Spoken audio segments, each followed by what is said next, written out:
This episode of After the Table is brought to you by Crescent Moon Alchemy Co. Crescent Moon Alchemy Co. is a Houston-based and eco-friendly shop for all your fantasy needs. I also happen to know the CEO, Michaela. We went to university together, and whenever I heard she had a nerdy company, I had to get on board and join the ranks of fans of their products.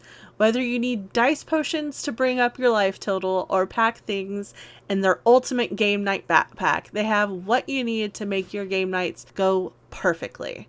Use code Shelly10 for 10% off your next purchase, and make sure to tag them on social media whenever you get it. That's Shelly10 at Crescent Moon Alchemy Co. Hello, and welcome back to another episode of After the Table, a TTRPG podcast. 'Tis I, your favorite drag queen who doesn't get to play D&D a lot because she's always a GM, Shelly Von Miller here. No, seriously, it took from the end of my first campaign in 2022 to just a few weeks ago for me to actually play in a D&D game.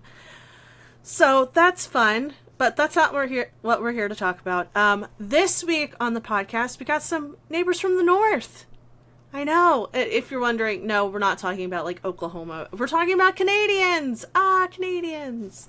But you are bound to feel something whenever you watch their content because it's either anger or crying or you're laughing your face off. They're currently on their second campaign of their D&D game called Best Wishes, and they are a multi-award-winning studio with their Godkiller Balance game. Welcome to the table, Em and Tim of BlackWaterDnD. Hello.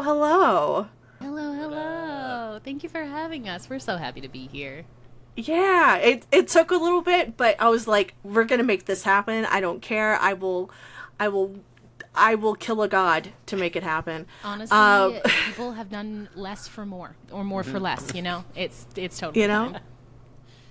But for those who don't know who y'all are, break it down. Tell the people who you are. So my name is Em. I use fair pronouns, and I am the creative director and co-CEO of BlackWaterDnD. We are a Canadian tabletop actual play studio. We've been doing this since 2020, started in the middle of the pandemic. We started as a home game, played in my living room, pressed go live on a Zoom call, and now here we are 5 years later. We don't even though our name is from BlackWaterDnD, we don't just play D&D. In fact, we play more things, way more things. We've done a bunch of podcasts. We do a lot of one-shots and mini-series. But I think our biggest hallmark would be our main campaigns. Yeah. We have had 2 now, each over 100 episodes, clocking in at around 3 to 3.5 hours a piece, over 2,000 hours of content on our YouTube page where, it's like meticulously curated for your enjoyment. Get into it. But it is a pleasure to do this. And I always love meeting with other AP folks in the space. And anytime someone says, "Hey, Em, do you want to come be interviewed on my show?" I'm like, yes, go ahead. Yeah, absolutely. You should probably introduce yourself too. Yeah, I mean, I could just sit here and listen. I'm Tim. I use he, him pronouns. I am the chief creative at BlackWaterDnD, the DM for our main campaign. I respect the forever DM. I am often very disruptive as a player. I think that's why I'm only allowed to DM. We've been doing it for a while now. Mm-hmm. Started in our living room, and now we're here. Yeah. Started from the bottom, now we're here. Now we're here, and it's really nice too. That's I say this a lot, that how many couples get to play in such a intentional way all the time, and Tim and I get to create together. We were literally sitting on the couch last night world building for an upcoming show, and I would be so happy to talk about that this evening. So it's great. It's very cool to be able to do something so creative with the person I love mostest in the world. And it's awesome. And we run a business together, which also comes with all of the trials and tribulations of doing that. So fun. So fine. Yeah, it's one of those things. A lot of people are like, don't go into business with people that are family or friends. And y'all are like, screw it. Let's do this thing. We did What- not so what hap- affectionately joke that Blackwater was the third person in our marriage for a while, but it is no longer, which is really nice. It's like good to develop boundaries, but like for a while there were none. So That happens. I think that happened a lot with people who started things during the pandemic. They're like, this is my life. I can't say much. I make content for a living, so it just imbues into every little piece. It's horrible. It's a bad thing sometimes. well, yeah, and it's like I think about stuff that like I know so many shows that have started during the pandemic, and I think I know for us it was like we couldn't play in our living room every week, and so it was like us playing online was a way for us to stay sane and to stay connected with the people we cared about most. And it was like, well, we want to keep telling the story. How do we do that? And our kind of the first session we played on Zoom, I recorded it because I was like, oh, I can do all the like lore keeping and I don't have to take like furious notes while we're playing. I can just record it and listen to it back. And I think there's a joke because it's now up on our YouTube page as just an audio only episode because I couldn't put the video on. We were like all in our pajamas and, you know, living our best pandemic lives. But then we were like, what if we just press go live next time? And then maybe 3 days later we played again with like, we grabbed a couple social media handles, grabbed a Twitch handle, and then we just did it. Yeah. And it was like, it was like 7 people are going to come, 5 people are going to come. Most of them will be our parents. My dad definitely showed up. Tim's mom showed up. It was great. And then by the end of our first episode, we had like 60 people watching us play. Oh, that's amazing. Yeah. Yeah, because I feel like that's the one thing people were looking for during the pandemic is something just like connection and finding other people wanting to tell stories. Mm-hmm. It's community, right? Like I think we all it really is. We lost our communities during the pandemic, and I know for me, like I went from doing work completely out in the community, not being in my office as a therapist. I was going from like school to school to school for all my clients, and then it was like, oh, I'm in my house doing Zoom sessions. I'm glued to this computer, but I also like need this to stay connected to people. What so how did y'all get started playing D&D, or like what was your first TTRPG, not as like a couple but just like individually? Do you want to take it? Sure. I've been talking a lot. You should probably talk more. Yeah. I have a voice. My first TTRPG experience was D&D as an adult. I came to it late in the game, but it aligned with a lot of I do a ton of improv and theater, and it felt like a real natural fit. But was with Adam, who is in our current campaign and has been with us since the beginning. Adam DM'd a game. He invited us to a game through another friend of ours, also named Adam, who was like, oh, Adam's going to run a game. You guys should come and play. And so that was my first experience with D&D. And so was a player in Adam's game, and we played that for 2 years? Yeah. 2.5 years, maybe?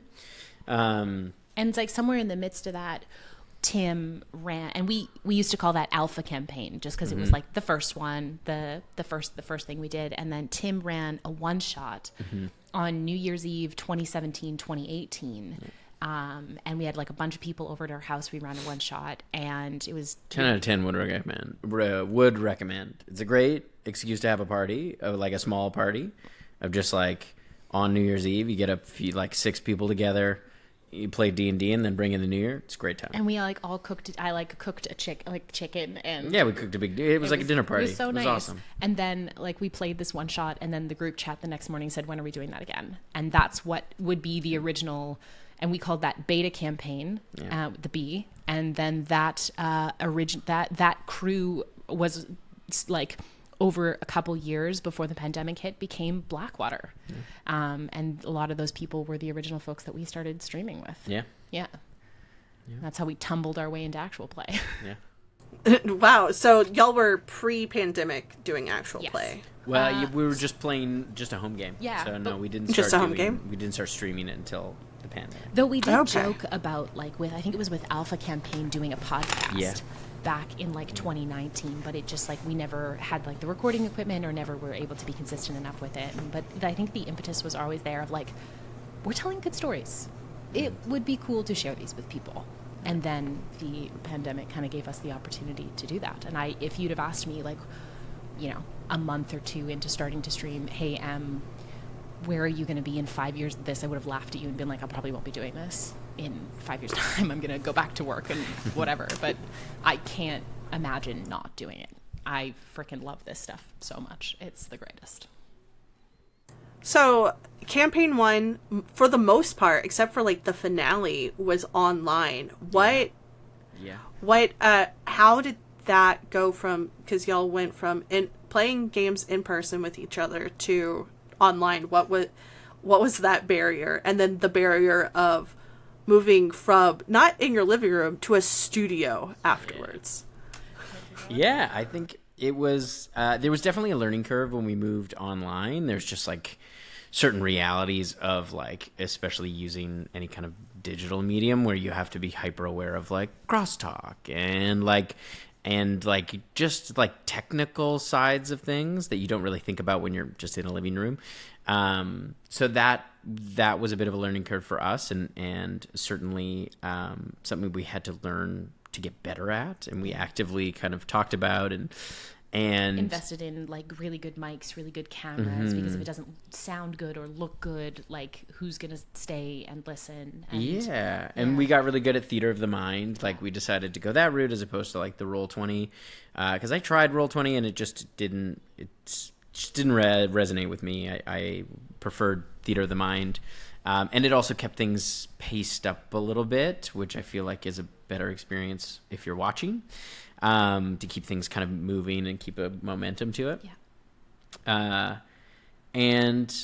So it was like, and there was lots of like, we actively tried to kind of improve as we went along and like be reflective about how we were coming across to a viewer and making sure that we were staying engaged, even though the scene might not involve us, but staying engaged with our fellow players as they were role-playing, because it's easy, especially on a computer, it's easy to check out or get distracted by something.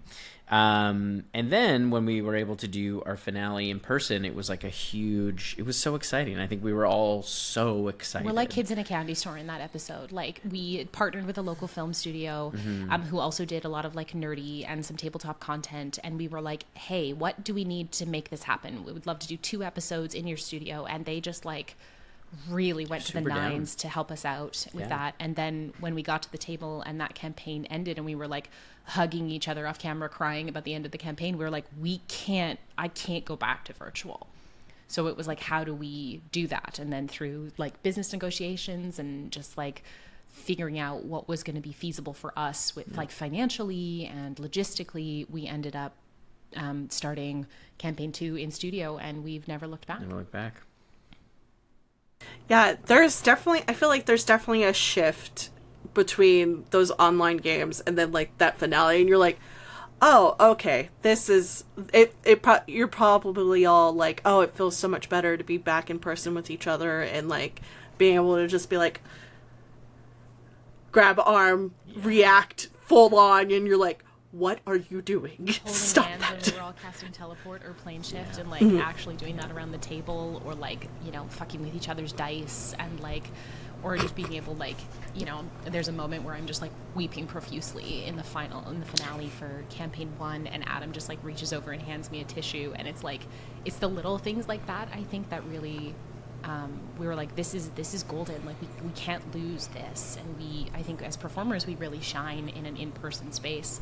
So I was like, there's nothing that's going to keep me from figuring out a way to do this in person. I think it also reconnected with the magic that like we all felt when we played our home game in the living room. Like it was like that spark of fun and joy and hanging out with your friends and telling this fun story and all of the kind of emotional roller coaster that comes along with it, and being there with each other. So it really reconnected us and grounded us in that as well, which was nice. And it was also like an excuse for us actually all to hang out every week, because we all work, none of us do content creation full time. All of us are working like 9 to 5s, or, whatever schedules. Creative jobs. Or like, Schedule. Yanis works in film. Adam works in both education and is a performer. I'm a therapist. Jess works in communication. Sean's an actor. So it's like everybody's got wild schedules, but it's like once we decided on a night of the week that we shot to film, it's like, okay, clear your decks, that's the night. Like, and now we just build schedules around that. So, you know, every Sunday we're in the studio recording something, one way or the other. You're like, even if it's us just being a bunch of weirdos, just being like, hey, how's it going? What does the production look like now that it's in person full time? Like, what has shifted? What has developed? What have y'all learned about moving to like full time in a studio, like not just around a coffee table?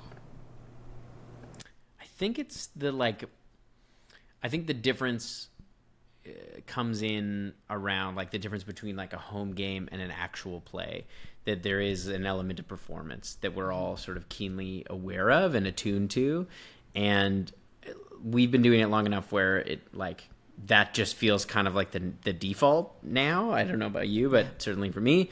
And again, it's not like it's not too far out of the realm of, I think, what our home game was like, just because of the people that we are, but it is certainly dialed up and like we show up ready to perform. So it is like your mindset, I think for me anyways, my mindset changed a bit around how I approach the game and planning and prep and that kind of thing, like, and those kinds of things.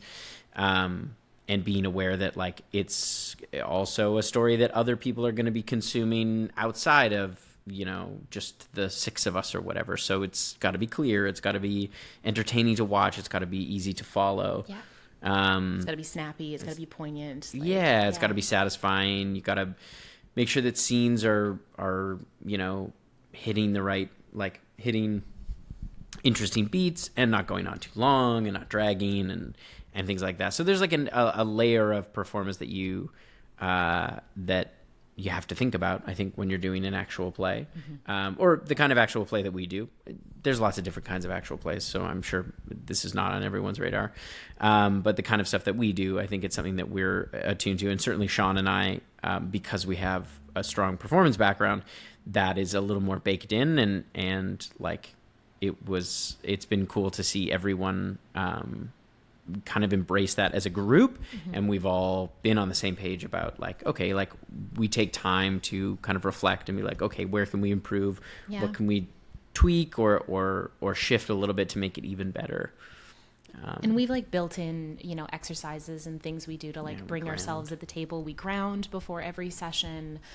We do something that while like, so we record, the production now kind of looks like we show up at the studio usually around like, we usually film it on Sunday evenings. And so it's like we show up at the studio around 5, everyone kind of gets ready to go. Our tech director, Chantal, bless them, from Here to Kingdom Come, is like setting up the studio, getting cameras. We do sound check.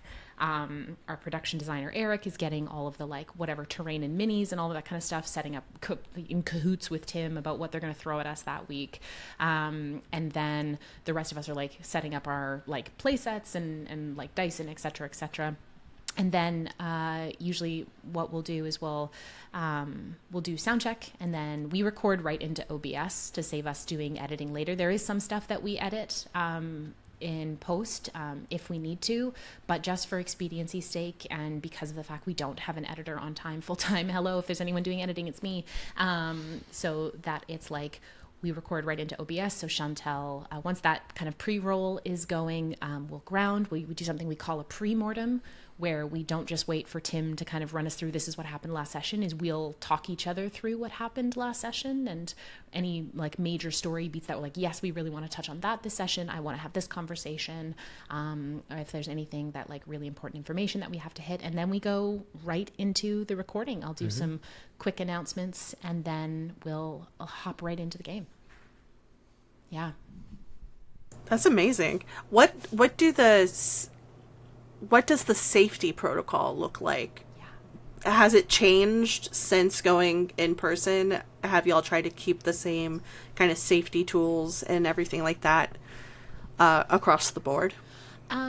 We've done like I think before every campaign, we do kind of like 3 session zeros. We'll do like a character building session 0. We'll do a kind of world building tone, setting intentions session 0, and especially for our larger main campaigns or the longer mini series. And then we'll do a safety tool session. So running over any lines and veils. We actively use lines and veils.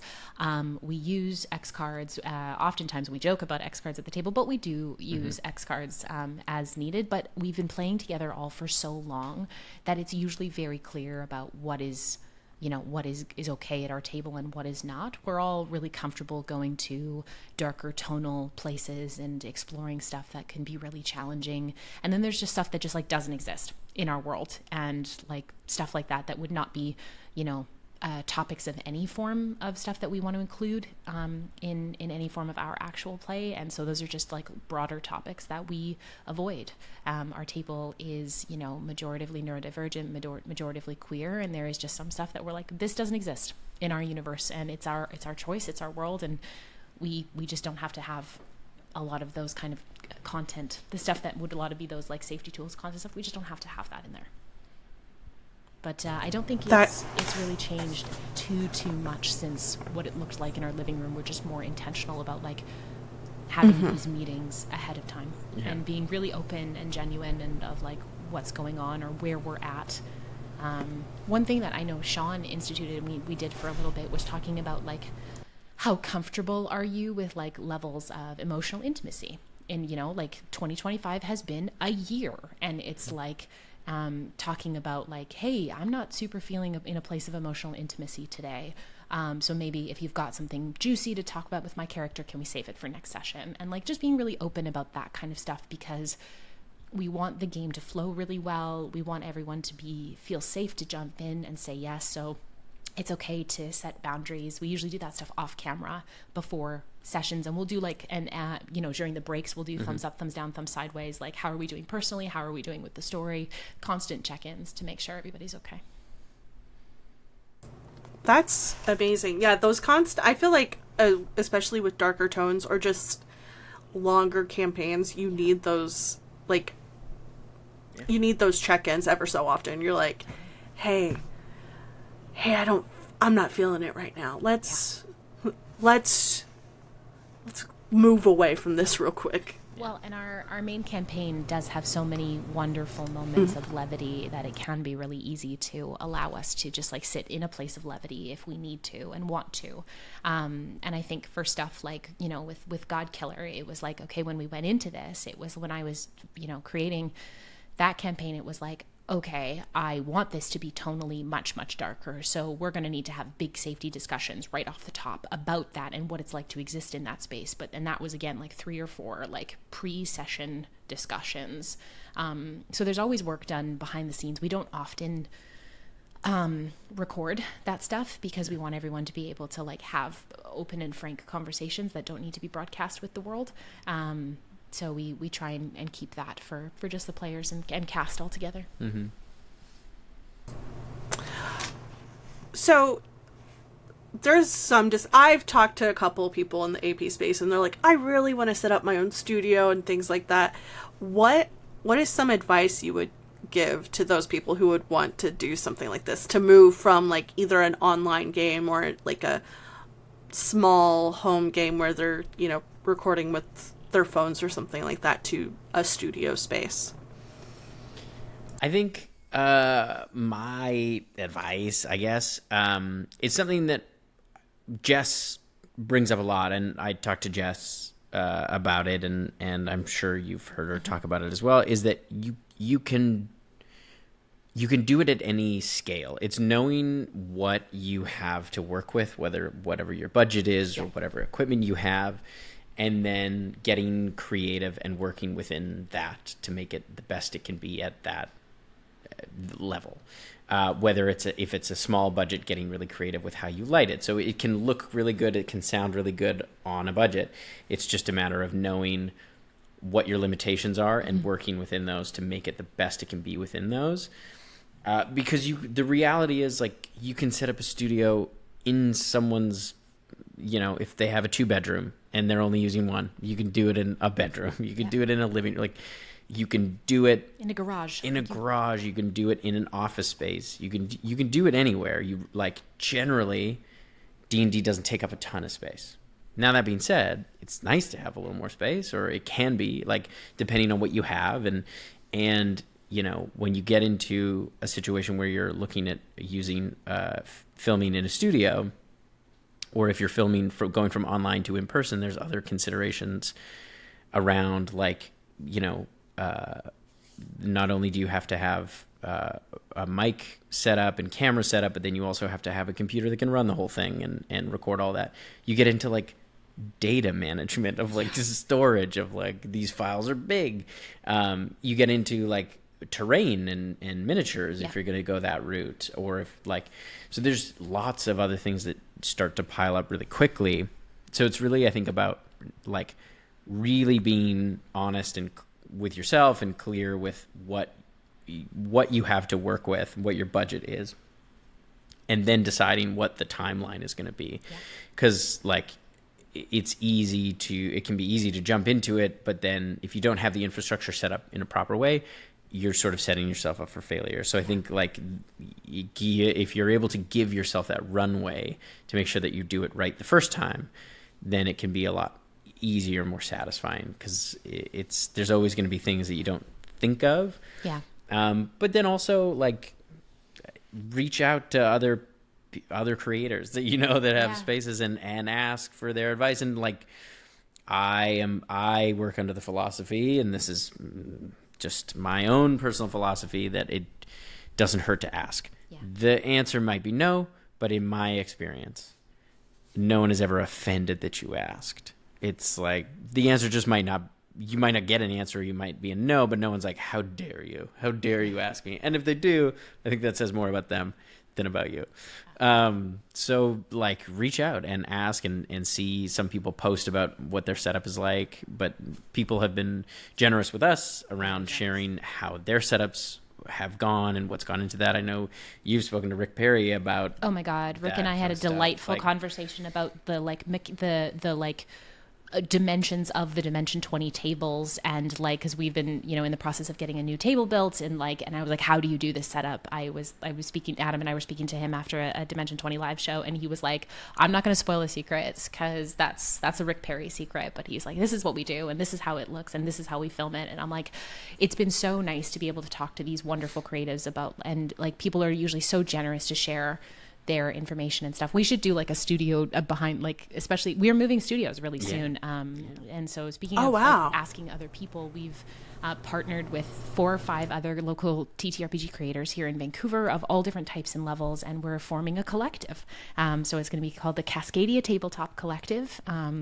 It's ourselves, it's Bookworm Games, Quest Keep, Theater of the Unaligned, and then a local private game studio called The Campfire. We've signed the lease on a place. We're going to get started moving the studio together and doing some new productions and working together. There's like a giant warehouse. There's like 4 or 5 rooms, office space. So we're really, really stoked about that. I think my advice would be, is again, like building off of what Tim said about being realistic with yourself about your budget, is recognizing that once you start at a certain level, you cannot go down from that. That it's like there is no backsliding. You have to be able to either maintain the status quo or get better. So it's like, it might be a thing about pacing yourself, about how big jumps do you want to make and when do you want to make them? How can you sustain them? Because everything costs money. There are definitely workarounds, but there is always going to be a budget tied to it. And where are you going to get that money from? You know, I get a ton of questions. A lot of people will come to me and be like, how do you get sponsorships for Blackwater? How do you get money for Blackwater? And I'm like, and we'll just have like a 4-hour conversation about navigating the financial aspects of like, how do you fund the stuff that you do? So yeah, I think it's about consistency, being like real with yourself and like pacing yourself. Cause there's, you know, it's really hard when you see a lot of these like channels that have been around for ages and have millions and millions of dollars of money behind them. And they've got these beautiful, incredible, they're shooting with like 4K cameras in a giant studio in Burbank. And you're like, it's great to want that. And we have to be realistic with ourselves of like, you can do so much and have it look super high quality on a That's way the thing. less budget. You can like, if you have people like invest in buying the time of people who really know their stuff. Yes. Like, I would say, like, certainly for like lighting and like camera placement and mic setups, instead of buying the highest end gear, get good gear and hire someone for like 4 hours to set it up the best that it can be. Especially like with lighting, like you can do a lot with very little, and it can look very dynamic and very cool, and honestly better than some of the highest end stuff that's out there right now. We have the great luxury of working with people who work in film who really understand lighting, and like Yanis is a camera op. So like Yanis is a camera op. So like going into our new space of like being really intentional and deliberate with like how we set up our lighting to make it really look interesting and dynamic is really exciting to us. But same thing goes with audio. Like you can do a lot with gear that's just good, but you have to know how to set it up in the right way and that kind of stuff. So finding those, paying for expertise is never a bad idea, I think. I think the one last piece of advice that I will give is that you will work more than you think you do to do something, like to make it look like you're not working at all. The labor and logistics of running an actual play channel is wild. Is wild. It's 40 hours of my week at least, whether I'm like, like it's, editing video, putting up stuff on, maintaining the YouTube, running, hosting stuff on Transistor. It's making writing copy for, websites or the podcast feed, or doing transcripts or stuff. There is so much that comes with looking like you're doing the bare minimum. And that is maddening to me. But we do it. I do it because I love it. But it is a lot of work. It's for sure a lot of work. Yeah, I think a lot of people don't realize the amount of labor that goes into just like an episode of something, like actual play or a podcast or anything like that. They're like, oh, it just, you record it. It's like, sure. You can. Okay. You can just record it. And I don't know, I think myself is that I am the person who's like, my bar for myself is so much higher than any bar that anyone else would set for me. People within Blackwater included. So it's like, I've met I'm at my bar, and for me, I only want to go up. So it's like, okay, I have to now maintain a status quo that is very high. So it's just, we just do it. I mean, you don't always have to. I know, but I like to. So with this collective, what did that conversation look like between all these groups and everything like that? I'm not telling y'all to go into like financial, breakdown of like who's got what percentage, but like what did it look like? How long has this conversation been going on? So it's been going on at the very least for almost over a year now. Probably about this time last year is when truly the conversation started, because we knew that the studio space that we're currently in was the lease was going to be coming up and it would not be renewed. So we rent our studio space as of right now. So it was like, okay, looking at the rental prices in Vancouver, it's like, I can't do that by myself. And so it became a place where there was a bunch of folks who were around like, hey, we all can't do this by ourselves. So why don't we do it together? And it was a lot of meetings just talking about like, again, being open and having conversations about finances. And the nice thing about the folks that we're working with is like, these are all people I consider friends. These are all people who I really respect as creators with various different skill sets. And something that I'm really excited about is that we all bring something to the table that nobody else brings. So it's like, I want to learn about there's people who do like Michael from Bookworm, like he knows everything about like merch and it's like making connections with these folks. It's like the folks from Totu are just killing it with their socials game. And it's like, cool, let's learn that from them. Or it's like, people want to be like, you have done, you and Blackwater have done like these long-term campaign productions. We want to talk about how you maintain consistency with that. It's like, cool, let me bring that information to the table. So there's always something to be shared. And I am always of the mind, and I'm that a rising tide, especially in this industry, raises all ships. And there is too much competition. There's too much cutthroatness in the world. And I'm like, not here, not in a space that I occupy. I just don't have time for that. So the Cascadia Tabletop Collective, the CTC, has really been a labor of love and a labor of investment and time and resources, and a bunch of people coming together to saying, let's do this together, because we can't do this by ourselves.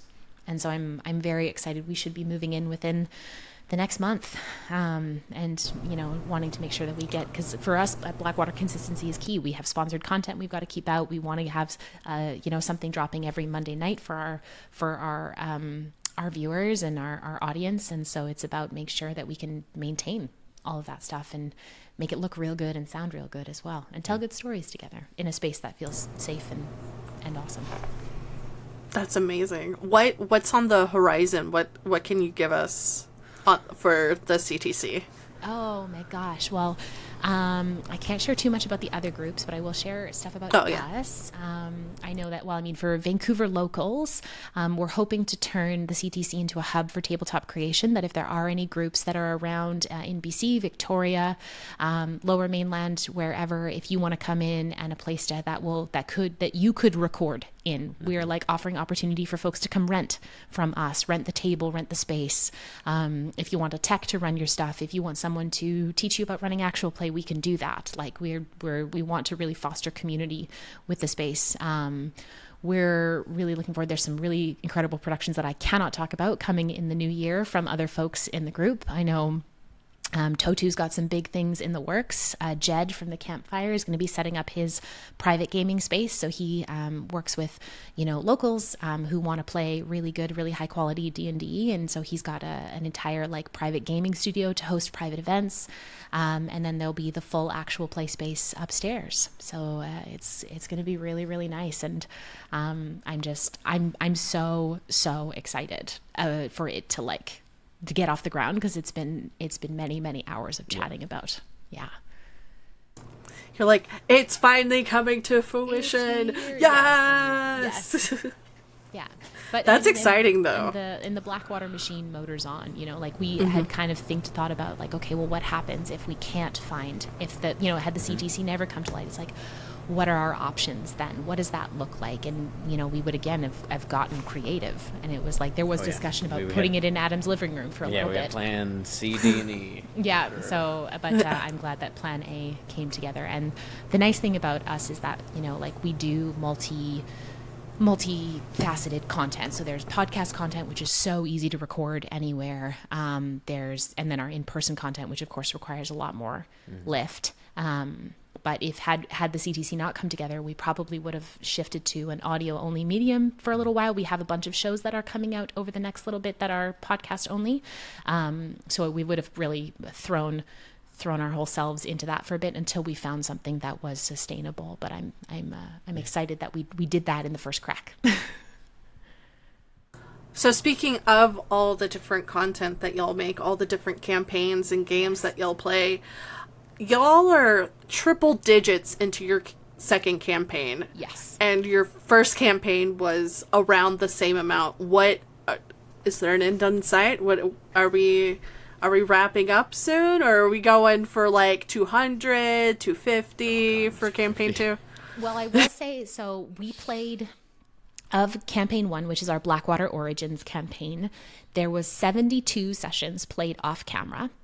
In our living room, and I have lore on all of them. I kept meticulous notes on all of them, and then there was 110 played on camera. So that's 182-ish sessions altogether, and we've just crossed the and then now with Best Wishes we're 111. And we're at level 14. Yeah, we're gonna level up real soon. And Tim also operates on the thing where it's a lot of DMs will say it takes longer for you to level up when you're higher level. Tim operates on the opposite principle. You level up quicker when you're higher level. Because you're facing crazy stuff all the time. Yeah, facing multiverse ending monsters all the time. So it's But yeah, I would say the end is within a few months probably. Yeah. It's I think Apologies for the sirens. We are living right across from the hospital at the moment. I would say hello, hospital. Probably not more than 140. I should hope not. Oh, it's a lot.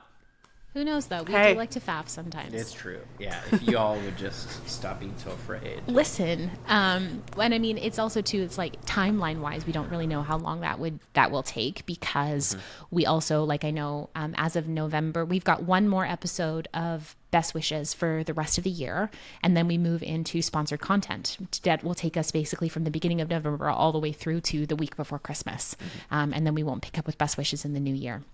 Or until the new year as well. So there's always like something else that we'll throw in our Monday spot. And then we've been doing the Wayback Machine on Wednesday. So we'll re-air the campaign starting, like we started at episode 1. And we're now we'll be streaming episode like 20 or something like that. And so it's a nice way for people to kind of come in. We have folks who just found us when we started doing the Wayback, and it's like, oh, now I watch on Wednesdays and I can, backlog watch 5 episodes on YouTube rather than having to watch 115 or 110, before they can jump into the campaign. So we want to make that a bit more accessible for people. My dream is to turn campaign 1 into a graphic novel series. So ooh, graphic that'll be fun. Artists out there want to reach out. Yeah. Desperately. I would love to do that. That'd be that's the dream. That'd be amazing. Yeah. Oh, ooh.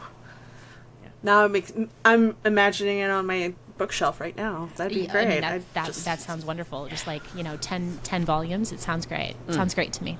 So fun. Hell yeah. A breezy read. But y'all also don't play just D&D, like you said in the beginning. You've played Eat the Reich, yes, Triangle Agency, Sin Eater, and of course y'all's award-winning Godkiller game. Yes. What attracted y'all to those games, and are there any systems that y'all are really wanting to dig into next? Ooh, well, I am like perpetually on TTRPG internet. So like I consider myself very plugged into I'm always on Blue Sky. I was on Twitter a lot before Twitter became a hellscape. It was always a hellscape, but before it became worse. And so seeing incredible creators that I know, releasing their own games, or I try and keep myself really plugged into what the community is playing. What are the new games that are coming out? When I saw that Connie Chung was releasing Godkiller, I was set an alarm in my calendar for the day that the Ashcan drops. I will purchase this on the day and immediately start working on it, which is exactly what I did. But it was okay, well, that is a game I know I want to play. And we've done the Doom Song the Doom Song one shot. We did Eat the Reich I love the folks from Rowan, Rook and Descartes. And so we approached them when their Kickstarter was up. And that's a lot of what we've done is look at folks who are releasing games on Kickstarter or needing, I'm hey, do you want an actual play table to play this game? Because we would love to do that. We've been so fortunate to be able to work with a lot of Kickstarters, to be the official actual play for their releases, and it's been an awesome way to get new games, big games that we believe in out there with awesome creators, and also just introduce our audiences to new systems. Triangle Agency for sure. Yeah, we were part of their Kickstarter. Eat the Reich, Doom Song, and then always D&D. We did a Kids on Bikes mini series. It was our very first podcast series. We've got a new. Go ahead. Yeah, Sin Eater. Yeah, Sin Eater was amazing. I saw that Annika Sila was releasing their game, and I messaged Annika immediately, and I was like, "Can we do a podcast of your show?" And she was like, "What do you need to make this happen?" And I was like, "Let's do it." So, so it's been really awesome to be able to work directly with the creators to make shows of the games that they've worked so hard on. Are there any games that you're looking forward to hopefully digging your fingers into, whether it's coming out this year or in the future or anything like that, Kickstarter wise, backer kit wise? I don't know. I don't know if I'm allowed to say. What are you talking? What I wrote for. Oh yeah, you talk about it. I mean, I think I can talk about it. Yeah, I don't know. But our friends over at Bookworm Games have developed a system and a whole world. It's really, really beautiful world. I had the privilege of writing for one of a module that's going to be coming out with it. But they developed a system called the Quill system. It's very, very cool. And their setting is Willamere, which is very much inspired by like Redwall and like You play as little animal guys. little animals. It's We love little delightful, animal guys. cozy adventure. Yes. It's very, very fun and sweet. Like imagine if you like mixed like Redwall with like Wander Home and like Yazaba's Bed and Breakfast, and it's like all of those games mixed together. So I'll say it, we're going to be doing a winter themed Willamere miniseries that will be part of our December content. We're also partnering with a wonderful guy named Dan. I believe his last name is Walter. He's the creator of Story Bake, which is a tabletop game about being a baker in a fantasy world, and you're a team of bakers going out to like bake things and save the day, and your bakery is essentially a version of like a Baba Yaga hut with chicken legs or whatever kind of legs you give it, and you wander around and you bake things. So Dan approached us about doing a one shot, and so that will be a winter themed one, and I've got an interview coming up with Dan in a couple weeks, and Dan is creating a special recipe just for us, like a cookie recipe just for us for the table. So we're really excited because he's a baker. And then November, we will be doing I feel like, Shelly, you'll really like this, is a live in-person part of our God Killer universe, but not using the God Killer system. We'll be using a system called Ink. So Ink is done by Snowbright Studio. It's a PBTA system, but I really love the world and the mechanics, and I saw this and I was like, how can I weave this into the canon that we already have? Because everything I make is usually within canon. And I was like, cool, I'm going to set it in our God Killer mythos. So this will take place as kind of an addendum series to our main God Killer series, and I'm very, very excited. And that premieres November, like next Monday. So not the one that's coming up, the one after that, first week in November. Okay, so it'll be out whenever this is out. So that's great, because this comes out. This is out on November 24th. You're watching it now. Haha. Oh my gosh, you've already watched a couple episodes of Ink, and you're loving it. Yeah, exactly. I bet you are. If you're not, you should pause this and go listen to it now, or not. But you can do whatever you want to do. But speaking of, so this is coming out the Monday after Unplugged. Are there plans for Unplugged? Well, hopefully, if you've been at Unplugged, you saw Tim and I both there. I did see y'all last year. So it's really exciting. Both of us are going to be at I think we'll be the only two from Blackwater there this year. We're going on a little like working vacation, which is really nice. We were able to cover childcare for our children and be like, let's go to a con. So I love PAX very much. It's my favorite con to go to, and Philly is such a lovely city. So I'm really excited for us to go, and it was a great time. As all of you who saw me there, it was my first time. We had so many memories. So many memories. So many memories. We're pre-recording this, so many memories. All the memories. Yeah. Well, I'm really excited about these games. I cannot wait. I can't wait for y'all to get into y'all's space and everything like that. Y'all's new space. And it's gonna be so great. So speaking of God Killer, yes.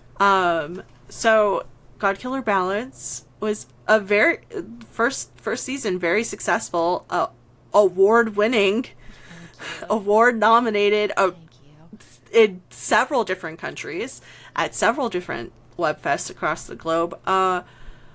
What was the thought process going into that, and what did the production, like the team and just the production look like for that podcast only?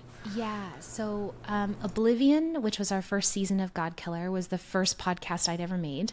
I taught myself sound design from scratch because I was like, I don't know what I'm doing. And at this point, I can't afford to hire an editor. So I'm going to just learn it. And thank you to the wonderful folks on YouTube who taught me how to do that without them actually knowing they were teaching me. So thank you. And I had known that I wanted to make God Killer basically the second it was announced. And it was a game that I was originally just going to do with Yanis, Oblivion. And then we met Christian Navarro, and it was like, he was like, hey, I'd love to play with you guys, but I'm in LA. Can we do anything remotely? And I was like, well, okay, but God Killer's a 2-person game. Okay, you're the same soul, so you're technically one God Killer. This is how this is going to work. So that was Oblivion, and that was, I think, 11 episodes, and I was so pleased with how Oblivion went. And then I was almost done Oblivion. I was like, I have to do more. I want to do more of this story. Like, Oblivion takes place at the end of it's in canon. It's in the same canon that Blackwater is. It's in the same canon that Best Wishes is. Just takes place so far in the future. So I was like, okay, let's start telling another story. And I had been chatting with Gina Susana, who's a very, very dear friend of mine. And we were talking about doing a God, like, she was like, oh, I have this wonderful character that I never got to play for something. And I was like, that sounds like a God Killer character. So let's talk about that. And everyone will give me crap because God Killer Balance was originally only supposed to be 5 episodes and it turned into 25. But when you have guests bashing down your door saying, can I play with you? Or like people saying, yes, I will play with you, you make the space and time. So basically we did all of the recording over a year. It would have been and the recording ended it was a year to the day. It was like May 17th of this year was and it was May 17th 2024 to May 17th 2025. We recorded Balance over the course of a year, and then it was basically me sitting down and editing. And I feel so grateful for the support of Sai, our composer, who we connected with, and he edited and scored both of the Bria's episodes, because she asked him to, and so he did that, which was amazing and such a help for me. But I've learned so much, and I look every time I listen to Oblivion, I'm like, ooh, I gotta go back and remaster that, and so I'll get to that at some point. But yeah, this game has lit a fire in me, and it is all I want to do with respect to storytelling, and it's the fact that it's resonated with so many other people has been just overwhelming. So it's yeah, and the awards and the accolades just mean so much, because it's oh, you folks want to sit and feel the big feels that I feel when I write. Cool, thank you. That's great. I'm glad we're in community about that. That's amazing. So what inspires y'all to tell stories? Whether it's in D&D or God Killer or whatever space, what inspires y'all to tell stories? Well, such a big question. You go first. Sure. I know. You can hold the mic. Yeah. I'm gonna be so careful with it and not touch any of the buttons.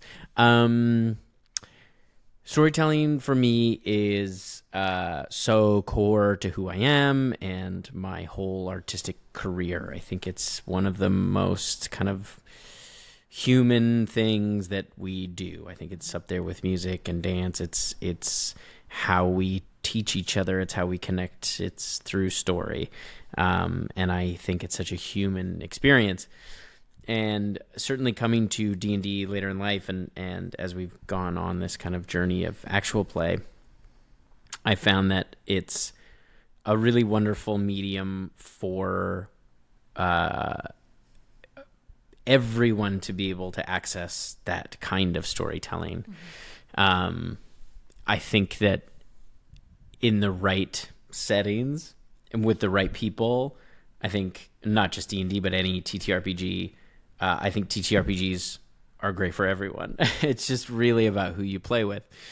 And I think that I find so much inspiration in that collaborative storytelling exercise. And that's, to me, what our D&D game is. It really is the mechanics are just a framework that we are able to work within, but it really is just a group narrative exercise. And I feel so fortunate that I get to play with the people that I do get to play with, and I draw so much inspiration from them as we tell this story together, that I sort of lay out, I lay out the crumbs and build it around them, and they affect the world, and they change the world, and the story unfolds because of them.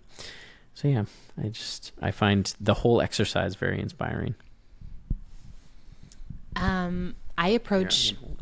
Thank you. I come from a kind of different background with respect to storytelling. I came up through academia, did the grad school thing, and am a child and adolescent therapist. And I think I came to storytelling always having appreciation for art and story, and like avid reader and fanfic writer for most of my life. My fanfic walked so God Killer Balance could run, put it that way. But I think that, you know, especially I remember when like Tim and I started dating, that it was like being able to watch him in his aspect of storytelling as an actor and a performer was like so inspiring.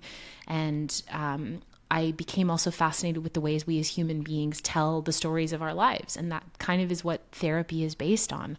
I draw a lot of my roots as a therapist in like narrative and how you discuss the things that have happened to you, and how you re-experience them and reprocess them as a way of incorporating them into the person you are now and the person you want to be going forward, which I think is really cool. And it's allowed a really nice kind of bi-directional relationship with actual play. I think therapy and actual play go hand in hand nicely together.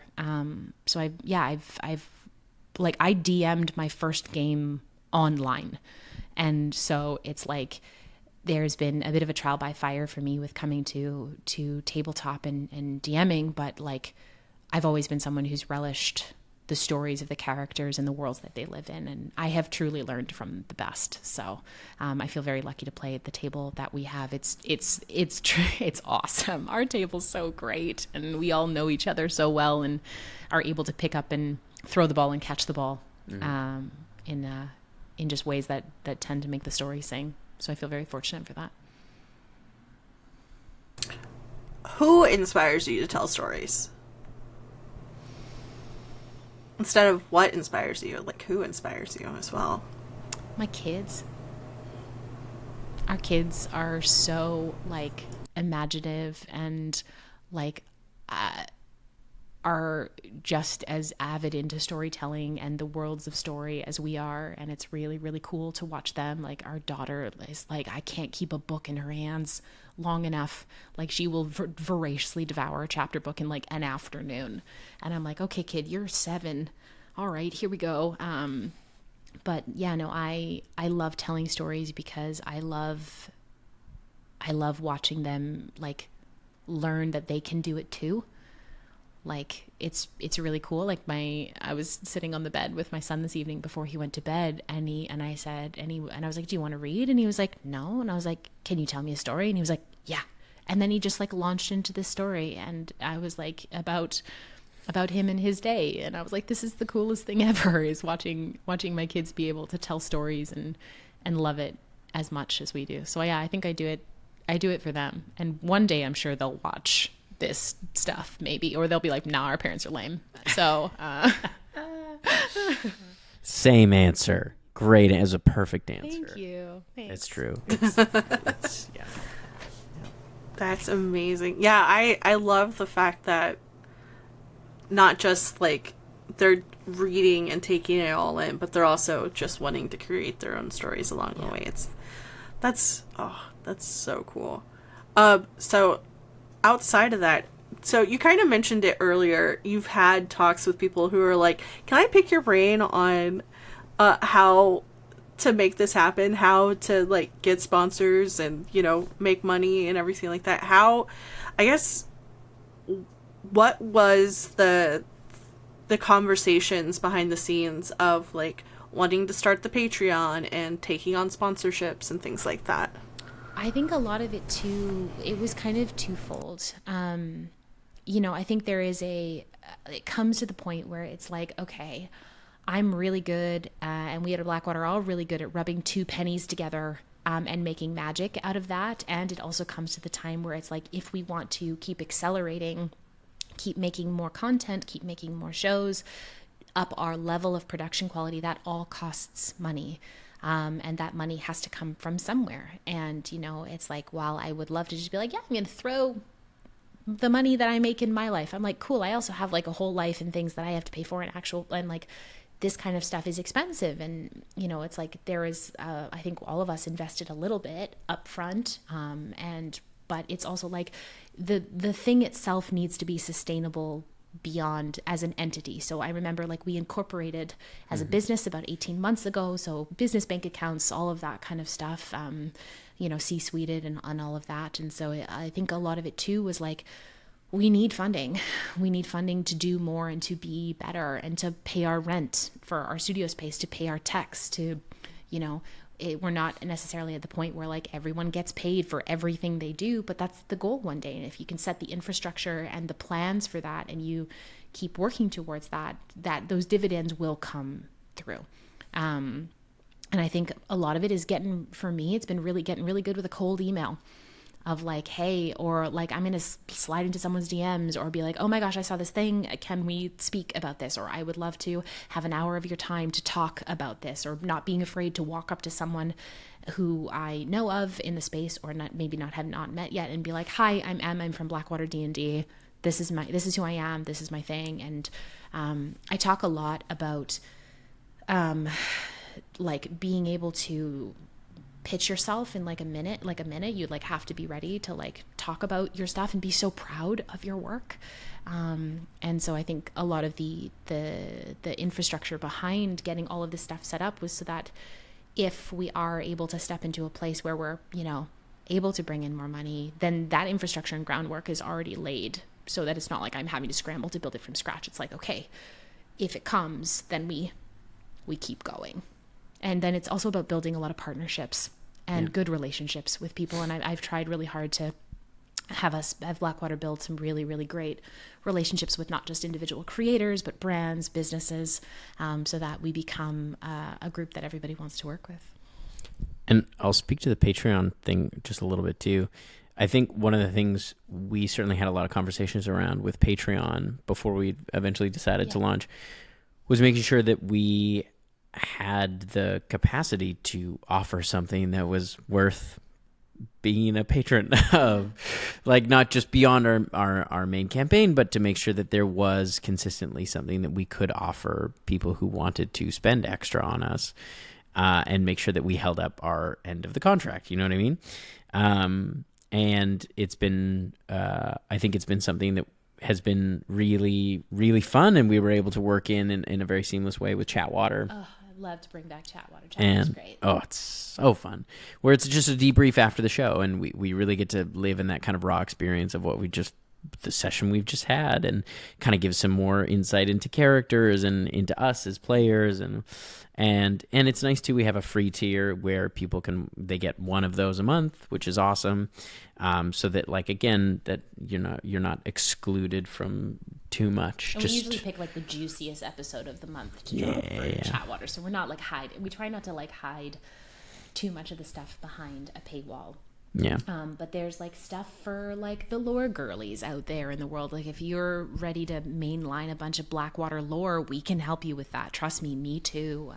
So there's a lot of lore. There's so much lore, and like my brain can't hold it all, so something has to. So our community is voracious, and they're wonderful and really dedicated. And our patrons. That's why we need some graphic novels. That's why we need some graphic novels. But our Patreon community is just delightful. We have a patrons only channel in our Discord that is just like the most wholesome place. It's like kind of the one area in our Discord where all of the cast members hang out, and so we'll post and read stuff, and it's, or just post out of context photos from a filming session and be like, oop. And then people will see that episode like maybe 2 weeks later, because we usually try and film in advance. So it's really fun, and our community asked for it. That was, I think, another thing too, is we were like trying to respond adequately to the requests of our community. People wanted behind the scenes content. People wanted to be like, how can we support you in a way that's feasible? And like, if that's a monthly subscription, then it's like, okay, like, and then as Tim said, it's like, what do we put at those tiers? So. Heck yeah. So what's on the horizon? You've already discussed a lot of it, but what can people expect, whether it be on the Patreon or just in general? What's happening next? So on the video side of the content, maybe I'll speak to that. So we've spoken about that. So we've got Ink and Storybake and Willamere happening for the rest of the year, which I'm really excited about. So I'll be in the GM seat for Ink and for Storybake, and then Tim will be in the GM seat for Willamere, which will be really, really fun. But on the podcast side, we have a couple things in the works right now. It will be out already by the time this is released. So we have a Blades in the Dark series that is out right now called Afterlight. It is one of our first, it's actually our first series that is fully not GM'd by a core Blackwater person. So Cy Rutherford, our composer, has stepped into the GM seat, and it's stunning. It's a sci-fi horror, apocalyptic horror story. And our cast members are myself, Gina, Sean from Blackwater, and Amelia Som from Unprepared Casters. And this with a guest appearance. No, I can't drop that because that episode probably isn't up yet. Spoilers. I will tell Shelly after everything is stopped recording. But the story is stunning, and like, Cy is incredible as a GM. Like, I knew he would be, but like, he just has totally blown me away with the story. It's so nice to be able just to show up as a player on the podcast side. It's so nice. And the table is just like, it's just like hard-hitting moment after hard-hitting moment. And yeah, it's beautiful. It's stunning. I can't wait for everyone to hear it. So I hope go listen to it right now. Part of it is out on our Blackwater podcast feed. So go listen to it. Go listen to it and be ready for some body horror and spooky things that go bump in the night. Hell yeah. I'll also give a little very cryptic teaser of something that's on the horizon that I've been spending a lot of time on. I've been doing a lot of writing. We'll just put it that way. Been doing a lot of writing. Oh, yeah. You've been doing a lot of writing. Yeah. I was like, wait, what are you talking about? Oh, yeah. Yeah. Doing a lot of writing. Because there's so much lore. So much lore. There's so much lore. All the lore. Well, tell everybody where they can find y'all on the internet and everything like that. So we are Em and Tim of BlackWaterDnD. You can find us Monday nights at 8 p.m. Pacific at twitch.tv/BlackWaterDnD for our main campaign or any of our other video-oriented content. You can also find us at YouTube at BlackWaterDnD, basically BlackWaterDnD across all the socials. And we're also on your favorite podcast feed, all of them. Yes, all of them. So go head out over there. We have a podcast exclusive series. A lot of them are also hosted on YouTube, if that's also your like consumption medium of how you listen to stuff. But yeah, you will find us all over the internet at BlackWaterDnD, playing games, rolling dice and playing nice north of the 49th. Well, you can find all those links down below in the show notes, the doobly-doo, whatever you want to call it. Speaking of finding people on the internet, you can find me everywhere on the internet at Shelly Von Miller, to include Patreon and Fourth Wall memberships, where you can get early access to the podcast and access to the Patron exclusive segment called Table Sets, which we're about to go record. So tiers start at $7 a month. You're helping just a weirdo survive. There you go. Hell yeah. Spoilers, we're all weirdos in this space. All of us are weird. Hell yeah. It's true. We're really, it's like we are the weirdos, mister. We are full crafting it. Besides that, I love you guys very much, and I will see you on the internet. Goodbye.